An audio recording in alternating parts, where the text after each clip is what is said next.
bana motikile bana ngalema bana ozone bana delvo bana ipene bana ya pompage nde bomona bona na cimetière à Pantin en direct à Paris France to la vie na biso Fabien des affaires vie na biso ya maître vie na biso ya ngwaka autu tika biso abelaki vraiment nzamba permettre te à survivre donc on peut ça mbote na bato surtout Rolanda émission oyo Rolanda image oyo to vraiment conseil la bino exclusivité ya enterrement ya ndeko biso des affaires oyo tika biso bambote na président Charlie oyo contacta qui vraiment ngai apesi nga confiance pour la musala parce que ayebi bango bayebi ya likambo confiance na considération na obenga sœur na nga nani a témoigner moi mukie pour na papa na biso des affaires ndenge bavanda depuis la nuit des temps de banda idéologie tina ndenga tiki biso sœur nani kota umi la té vraiment 2-3 lisolo et ça la bien.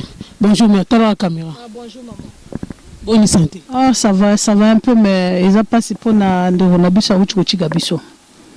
Yo ebaki papa na biso des affaires ndenge. Là yebaki des affaires depuis Angola depuis deux na tika na yebaki mettre des affaires depuis Angola na 2000 to uchi bangola to ye to komia na 2001 donc to vandi biso nyonso na poto to vandi na anière abali na misu na biso aboti na misu na biso mobali na ngai nde mutu camarade na ye donc biso nyonso tokoli presque 19 ans biso nyonso to lekisi ntango nyonso pendant 19 ans ensemble eza pasi mingi na koyoka lelo que des affaires akende atika biso yango wana toyi kopesa ye dernier hommage quoi donc yango wana toza awa na cimetière à Pantin toyi kopesa ye ba au revoir nzambe abatela molimo na ye pe abatela biso pe totikali na libota na ye na bana na ye na famille na ye donc eza ka pasi. Merci beaucoup. Bon, là, on a une exclusivité, donc, tout en attend, tout on a reçu la bino famille, bon, yo, rabat, tout surtout, bon, le baba, oh, bon, on a, boyoka, barouka là, mais, baozala awa. Donc, bon, on a besoin, on a fait un monde HD, bon, ozala dessus, bon, s'abonner, bon, partager, bon, commenter. Et ça, quand tu as tiki, mais commenter, moi, l'ilobano, yamawa, et osala bien vraiment, pour la famille, pour la bana, paix, à tiki. Tu sais, on a la famille, na bano, à tiki, bon, moko. Eh, ma mère, bozala soudé pour na honneur à bana. Bonjour.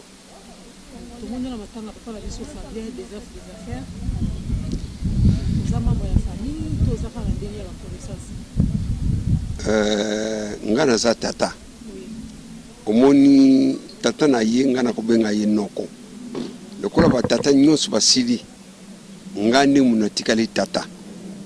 C'est comme ça que na makambo na kokuzanga telefona ya na mona et pas bakotia mwana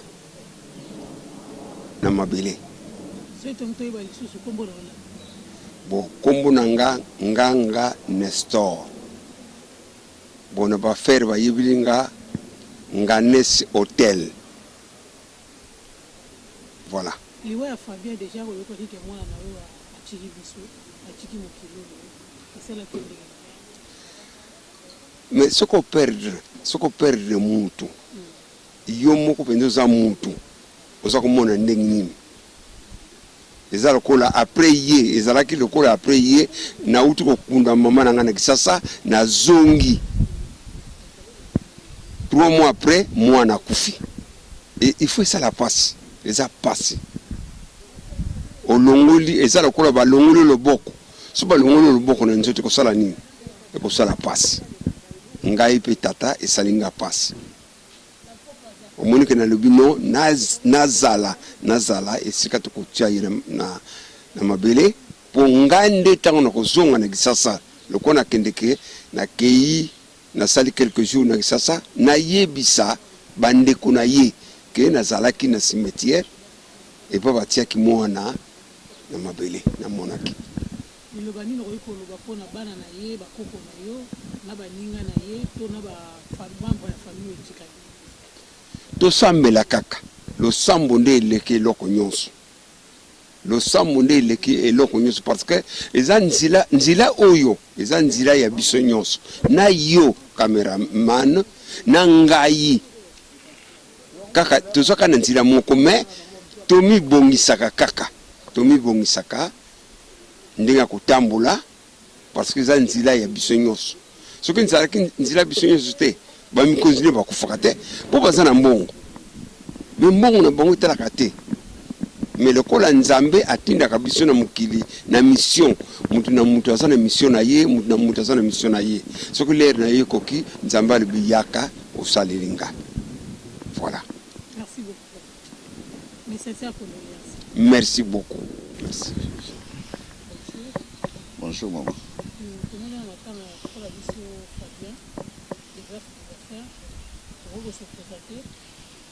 Ouais, moi c'est Fofi Litoke. C'est un de ses amis. Donc, Mkolasuka Léotéotique dans sa dernière demeure. Dans sa dernière demeure, le homme Mkolasuka Théotique a des affaires. Ozaki Abisso, Moninga, Vie, Leki, tout ça, la famille. Vraiment courage dans la famille et puis courage dans Abisso tout, Baninga Nae. Vraiment Zambalola, APC repos éternel. Bonjour maman.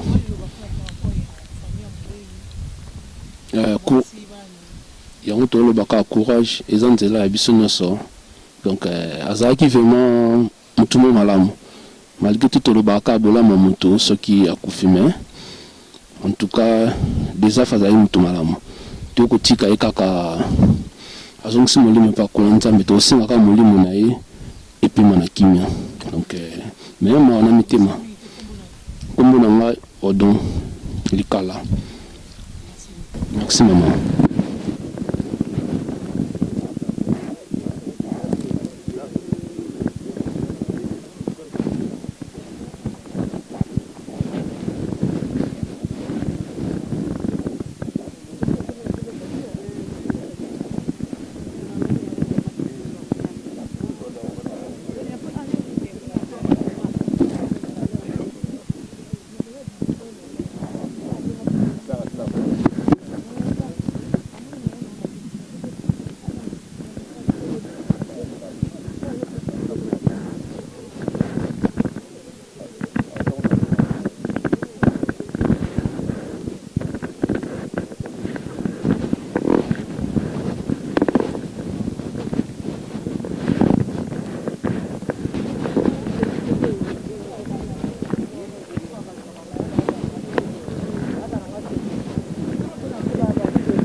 était avec ma fille. Attends, Fabienne. Pas pour dire.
Son âme se repose en paix.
Mon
Oh Jésus,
Je vais vous demander quelques instants de silence. Il y a un prêtre qui est là pour faire une célébration. Je vous remercie. Nous célébrons aujourd'hui, nous accueillons aujourd'hui Monsieur Joseph Mbengue. Vous êtes venu parce que vous avez voulu accompagner jusqu'au bout, le plus loin possible sur son chemin, celui que vous aimez, celui qui est parti. Il en va toujours ainsi avec ceux qu'on aime. On voudrait rester à leur côté pour toujours. La pastorale et funérailles du diocèse de Paris, moi-même, nous voudrions nous joindre à vous comme des frères, afin de présenter au Seigneur en disant « Vois, Seigneur, vois, c'est José. Il a tant aimé, il a tant donné, il a souffert. Prends-le maintenant avec toi à tes côtés. » Avant que vous fassiez cette liturgie catholique, permettez-moi de remercier Toussaint Mawessa. Merci infiniment pour votre aide à la préparation de célébration catholique des funérailles. Et bien que le Dieu de l'espérance nous donne en plénitude la paix dans la foi, que le Seigneur nous bénisse au nom du Père et du Fils et du Saint-Esprit. Amen. José, vous avez entendu un jour cette parole, il n'y a pas de plus grande preuve d'amour que de donner sa vie pour ceux qu'on aime. Et Jésus ne s'est pas contenté de le dire, il est allé jusqu'à donner sa vie sur une croix. Et désormais la croix nous rappelle que l'amour est plus fort que la mort. José, vous avez reçu ce prénom et la lumière le jour de votre baptême. Cette lumière était celle du Christ ressuscité. Vous l'avez porté tout au long de votre vie. Certains jours, cette lumière a dû vaciller, mais à d'autres jours, elle était ranimée, très lumineuse. Si aujourd'hui, devant nos yeux, cette lumière semble éteinte, aux yeux de Dieu, elle brille toujours.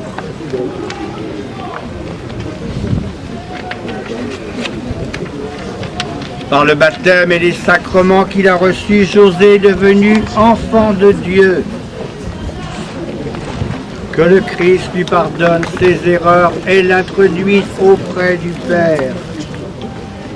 Seigneur Jésus, toi qui remis ton souffle entre les mains du Père, prends pitié de nous. Ô Christ, toi sur qui la mort n'a plus aucun pouvoir, prends pitié de nous. Seigneur, toi que le Père a relevé de la mort, prends pitié de nous.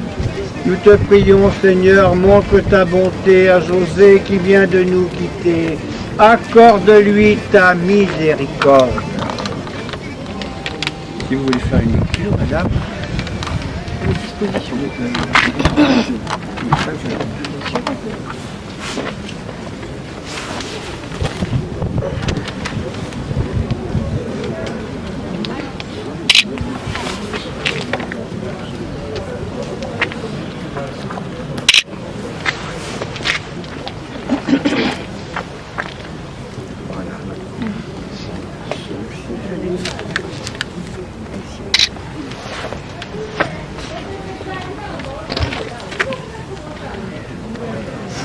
Lecture de la première lettre de Saint Jean.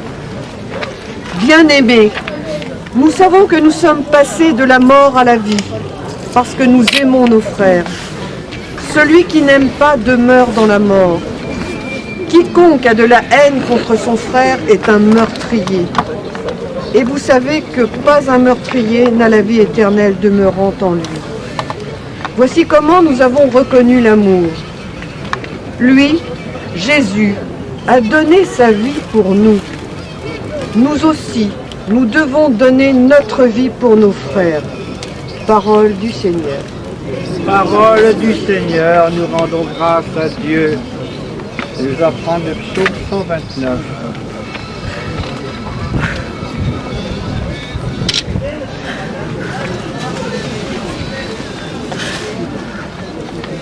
Vous pouvez chanter avec moi si vous voulez bien. Je mets mon espoir en le Seigneur, je suis sûr de sa parole. Des profondeurs, je crie vers toi, Seigneur.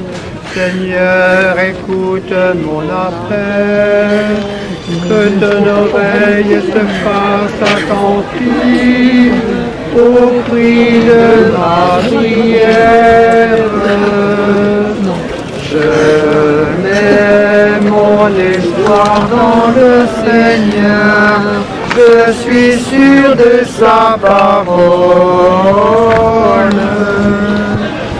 Si tu retiens les fautes, Seigneur, Seigneur, qui subsistera, mais près de toi se trouve le pardon.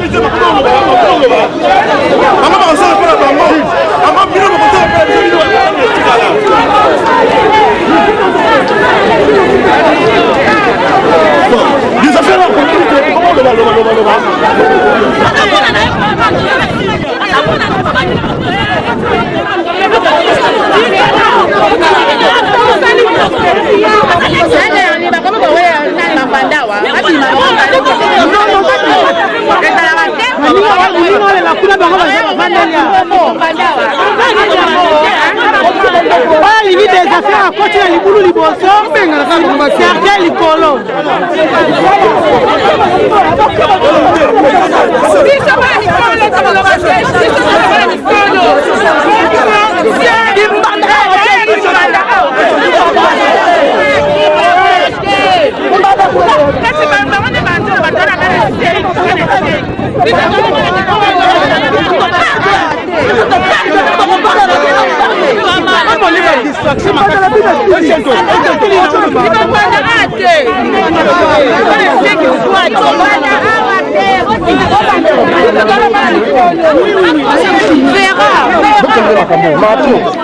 Maman,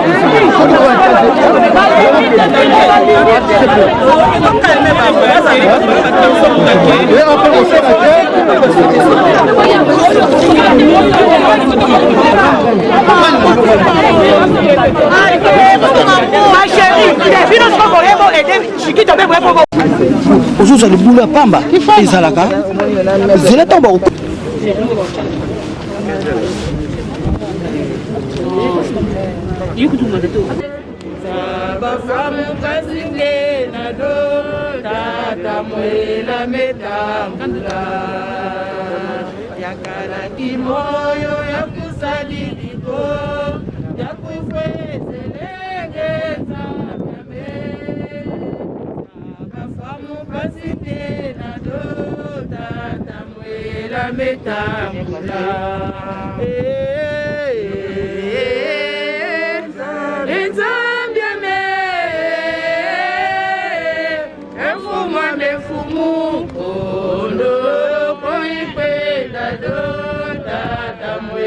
metambula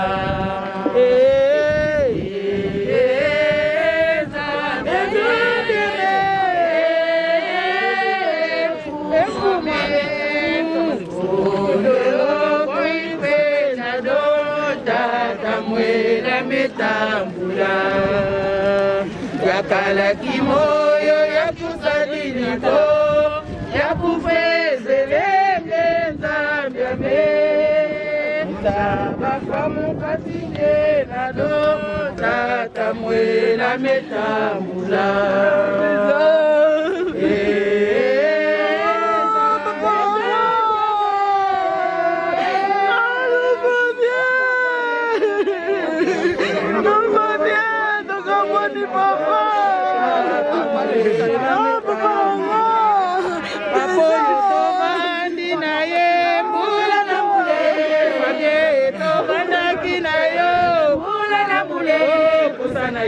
Silakide malade, silakide posanayo, silakide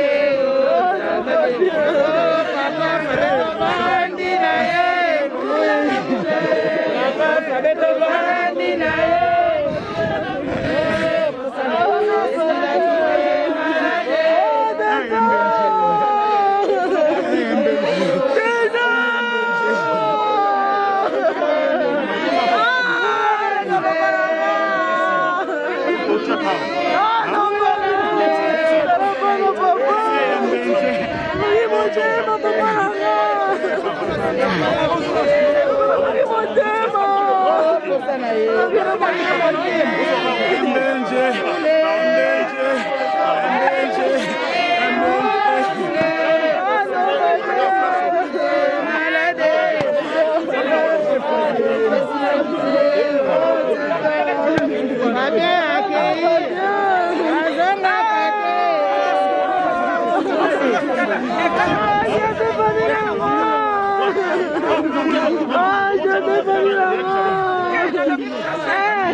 Abenga manjusi.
Madame, s'il vous plaît.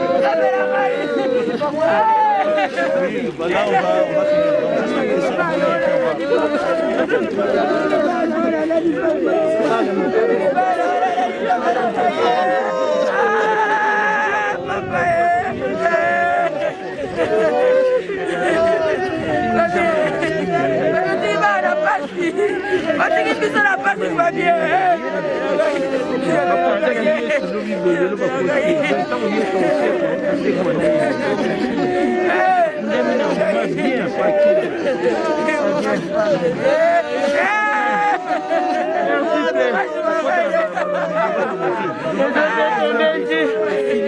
Monsieur Benji, papa négocié, papa Nandisamier, papa Warren, papa Aristoche, papa Fabienne, papa Nandisamier, papa Nandresi, papa Nandro, papa Nandona, papa Nandika, papa Nandresi.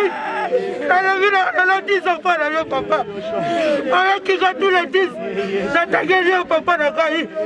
On dit qu'on a gaï. Papa Nagaï. La seule belle amie maman Zayo. On a passé à l'ensemble. Ok, on va mourir mon akini papa. On va mourir mon santo. On va naître na yo. Mais tout ce qui s'est na yo, on va mourir mon santo. Jambe non. Dieu s'en passe par la vie. À ce qu'on a le mot, on y a bien madame papa. N'a pas d'option. On y a pas qui est comme Seigneur et Sauveur. On y a pas qui est comme mon fils ici. On y a bien madame papa n'a-pas. On a été qui vit de ma part du fond là yo. N'a rien vu que le temps de la noce. À côté de la tête. À côté de la yo. À côté de la là-bas. On y va là-bas.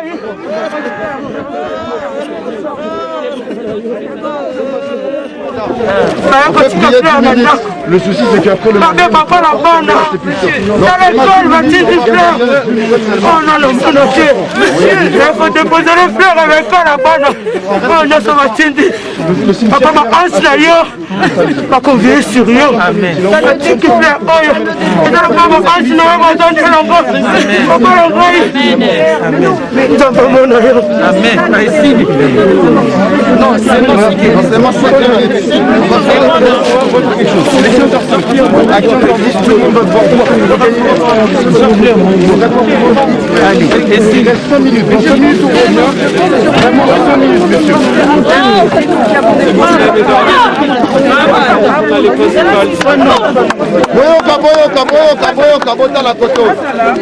Bien aimés, nous sommes des chrétiens. Avant de Fabien partir, nous allons prier notre Dieu.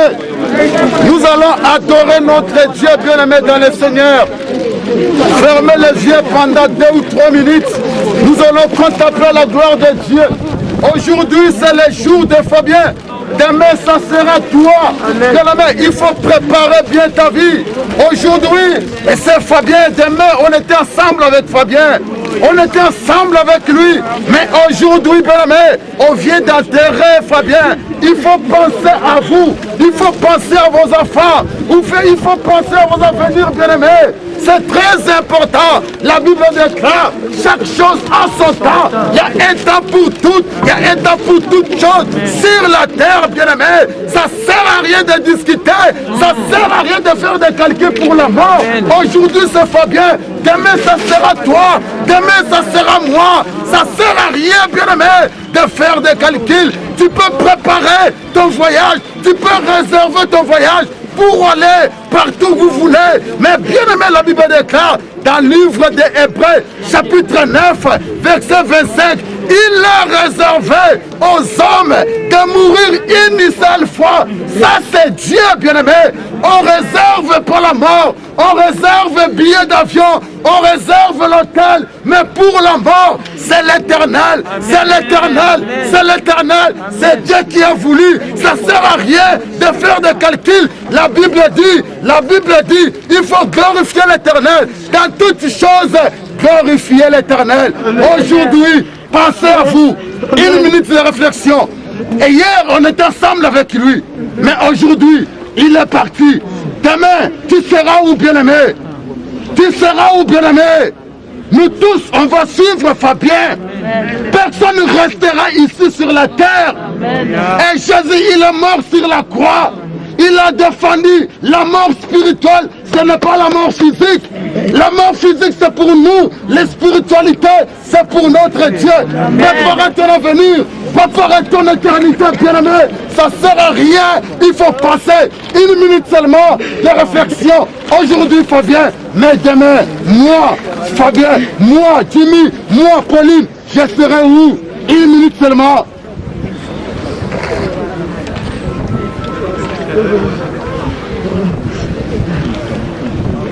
Amen. Amen. Que Dieu vous bénisse. Amen. Merci. Merci beaucoup, monsieur. S'il vous plaît, je vais vous demander d'avoir la gentillesse de bien vouloir maintenant vous mettre sur le côté parce qu'il va falloir que nous refermions la sépulture.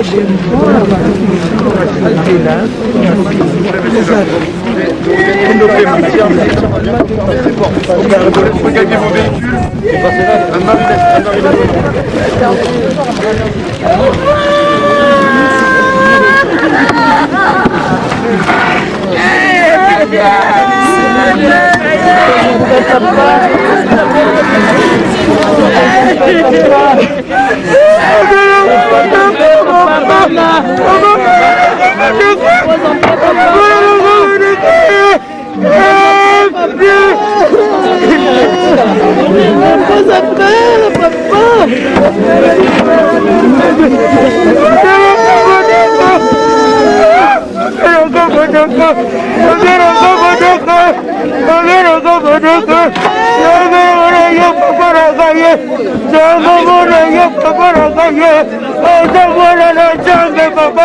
Papa sorti na papa ndeko, papa sorti na kaye.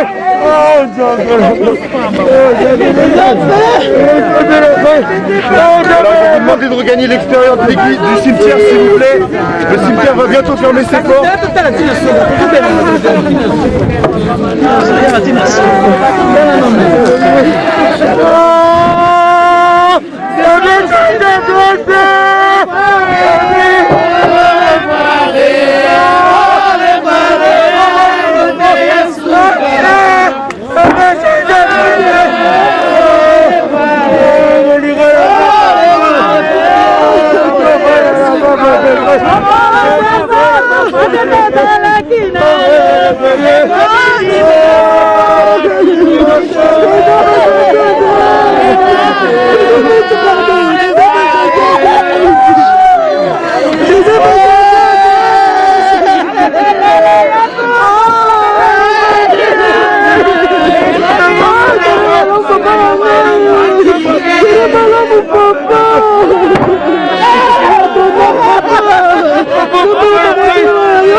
ton nom, trésor. Ton nom, papa. Olivier, papa. Ton nom, Olivier. Ton nom. Ton nom.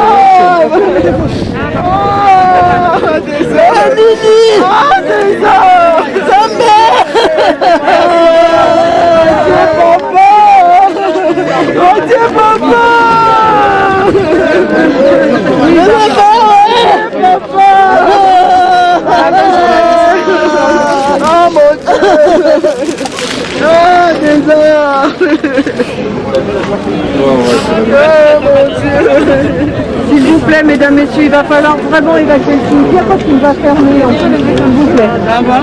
Oui. Il y a un autre convoi qui arrive, donc il faut faire de la place pour l'autre défunt. S'il vous plaît, mesdames, messieurs. D'accord. Merci beaucoup. Merci beaucoup. Oui.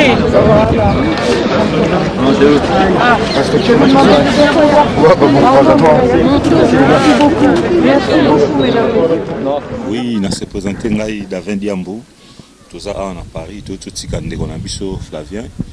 Ndeko tosangani awa biso tu ba Congolais na ba Congolais te bana mbinza ou bana mbinza te biso tosangani awa pona ko sisa ko kabona ndeko vraiment pasi na mutema neka tolobelaka tozalaki na ndeko toliaki na ye tomelaki tosalaki presque tout décembre tofetaki tovandaki awa mais lelo ndeko azana biso sute ezaka kozongisa matondo epanzambe nenga permettre ye azwi molimo na ye epema na kimia na biso pe totikali tobanga. Merci beaucoup. Déjà, mes condoléances à tout le monde. Les a pas si, mais c'est le choix divin. Nous avons venu taper Sakaïm Tazouaka. Il y a tous à Kinaye, tous à la Ranaye. Dès la minute, moi, Benazouani, Malé, Menenga Yaranaye. Bendre, Leki, Bonio Kendapi. Mais les hommes à ici, Libiso. Donc, il y a Esco Kei, Zambazaranayo, Joto Tikali. Je suis tourné, je suis sali. À partir de l'autre lobby, je suis bandi, Yassika. Donc, nous avons souci dans mon thème. Tous ensemble. Bonjour. Je me présente Katifi de Grâce, autrement dit Kato Mouswamba. Nabiso Mbinza, donc il est le Toye Kokundaya, Nabiso Fabien. Obaïba qui na combien des affaires. En tout cas, vraiment, mon tikil, nous sommes en deuil. Pas sinama vraiment to père de baoba na biso vraiment yaya moko boboto yaya moko kimia yaya moko solara bien et nazo présenter ba condoléances na la famille Mbengi et puis na bana nous surtout Montikili vraiment mes condoléances tous na bolingo tous se soutenir aimons nous vivants tant tous na bomo ya wana ndema bolingo yo tous na besoin to la kisa. Donc, Nzambe vraiment a consolé famille, et puis tout beau sanaté, vraiment tout se protéger, tout mi battre là. Covid-19 ezali, na ça en hôpital, Covid-19 ezali. En tout cas, il y a Fabien qui ton âme repose en paix ya. Nzambe gam ta consoler, Nzambe gam ta ko a opesa biso kimia parce que c'est pas facile. Octobre to zagno na Bruxelles, to sepeli ya le to mokunda yo. Nzamba zwaka lokumo, moli monepe manakima. Merci. Merci Tonton Fabien pour ce que tu as fait pour nous. Et aujourd'hui, je te dis au revoir. Au revoir pour de vrai.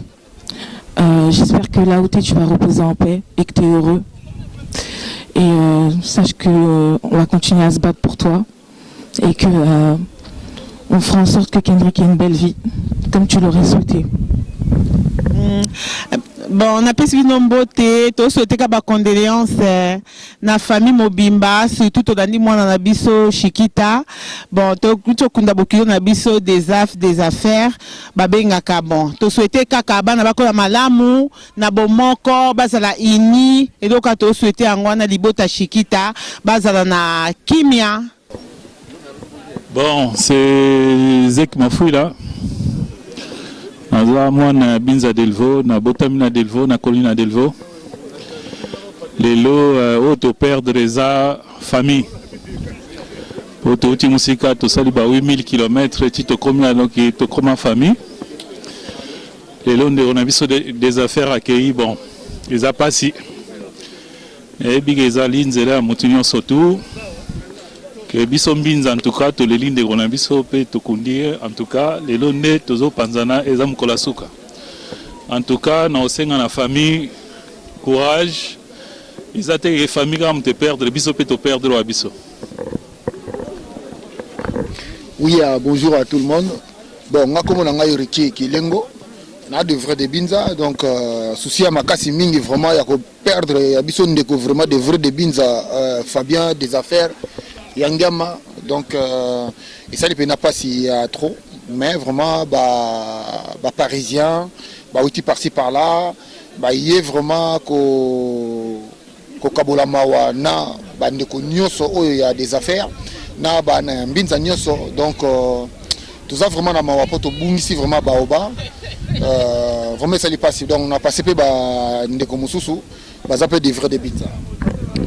Bon ezali ngai maître Moussa nazolo ba de la part ya Masanga Fabien des affaires aussi otika biso donc tout ça biso nyoso ba minato to aliawa to ana souci muninga to za na ye na to akei mais c'est quand même cœur parce que tu vas naïe, tu vis naïe, ça fait longtemps, Zambia Zumut naïe, Nini, Salamouki naïe. Donc voilà quoi, il y a un agina louba, maître Moussa, merci.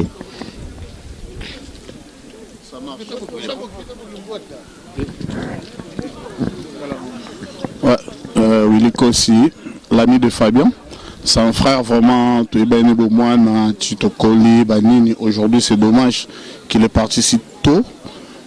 Mais souci de quelqu'un dans mon thème qui sert à qui n'est qu'à payer mon boboto. En tout cas, rien à dire, je ne peux pas dire beaucoup, juste là. En tout cas, il est porté toujours la carte Nabiso, il va toujours rester envers nous. La carte Nabiso va un peu frérot. Bonjour la famille. C'est le grand Bakaladia Kuba, Mbinza Toko, Chacha Armando. Donc, nous sommes monaniawa. Toye pour na sengote toye pour to kundale ki na biso des affaires donc à tiki biso ya moni toye pour to lela elongo donc na ba mbinza toko nous tout tozali awa donc tozali toujours lisanga ya moni toye pour to lela to uti ko kundaye siko toye to kutana biso no surtout donc lisanga eza toujours ezokoba mbinza toko na Paris donc voilà tous les mbinza toko bazali na kata Paris pour na to lela leki na biso des affaires. Merci beaucoup. Bon, moi, je m'appelle Christian Kinzola. Bon, Binzatoko de Natir. Des affaires, tous les laïcs. C'est un frère, c'est un grand frère. Donc, il nous a manqué. Donc, la principale amie est en Binza. En tout cas, qui met la bino Ezala. Merci à toutes. Tout intérêmement, nga sango ezoyenga na kin na leo na monika président Pelo Sabenginga ki ono wana 2 jours avant na vol que des affaires tika biso bon nde na ba été na zoya to participer na matanga des af nzamba sali pe na ye lelo to intérêmement na ye vraiment que son âme repose en paix to zaka biso nyonso en famille bande nyonso mais bon courage kaka na ba famille nyonso ba ira vona au Kabola Mawana, ba famille biologique. En tout cas, merci à tous. Bonjour, bonsoir. Message. En tout cas, il y a un message à Sengote, il y a un message à Mawa. Donc, nous avons dit que tout est entièrement, tout le frère Nabiso, Yaya, Ndeko, nous surtout à Ebié, donc tout est des affres. Donc ça lui passe mingi na nenge vraiment to perdre des affres et ça lui passe mingi et on biso nous toye na dernier hommage na e donc to ya komona kaka nenge bakundi mwana eba des affres na sima ya Modrigo ne mtalakisanga des affres to se familiara donc to kuma famille en tout cas tous un choc mingi na motema donc ils a passé donc tantôt na on manqué ba mo ya roloba. Donc en tout cas, nous avons vraiment, vraiment apemisa mouvement na kimia.